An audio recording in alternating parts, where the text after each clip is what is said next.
وزیر اعظم عمران خان کی زیر صدارت ترقیاتی منصوبوں میں پیش رفت خصوصاً سونا لاہور پروجیکٹ اور دیگر اقدامات پر جائزہ اجلاس۔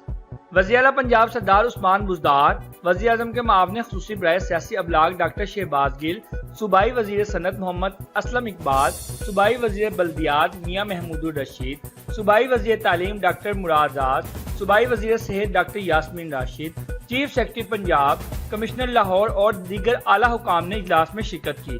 Commissioner Lahore captain retire Muhammad Usman نے اجلاس کو بریفنگ دیتے ہوئے بتایا کہ صوبہ بھر میں تمام متعلقہ صوبائی اداروں کی طرف سے صاف پانی کی فراہمی، صحت کے شعبے کے علاوہ مرکزی شاہراہوں کی تعمیر و مرمت اور تزئین و آرائش پر خصوصی توجہ دی جا رہی ہے۔